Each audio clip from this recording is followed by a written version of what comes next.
Good morning. I want to get on here and break down something. Like, I myself was the biggest abomination. I thought nobody else could top being evil. Okay. But now, after listening to some ministries and quote unquote spiritual wealth that I needed, it reminded me how being abomination could become a holy good thing. Because you told us about how you fornicate, you sin, you did all this.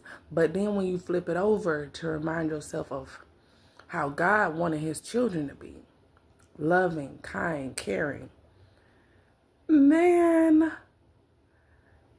to know that, like, that's when you know you're getting better. You're healing. The things you were getting mad about, you're not even mad about.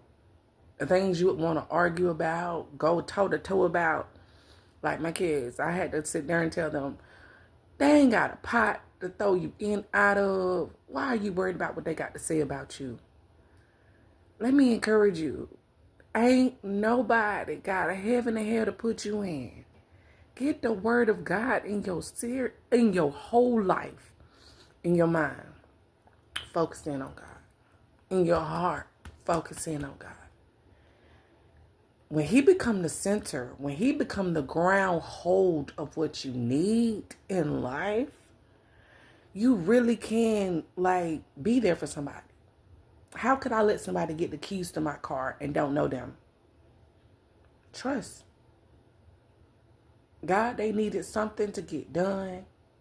But learning who to trust like that, only God can really guide you into that. Because some people will use you because they see that you're kind-hearted.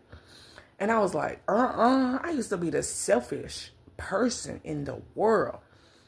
No, as long as I got me, I'm good. But that ain't what God said. Okay, so check that part of me. And then you go down the word for word. And it's like, long suffering. Well, Jesus, I'm tired of suffering. Tired of going without. The kids need this. We need that. In time, God sent what he needed.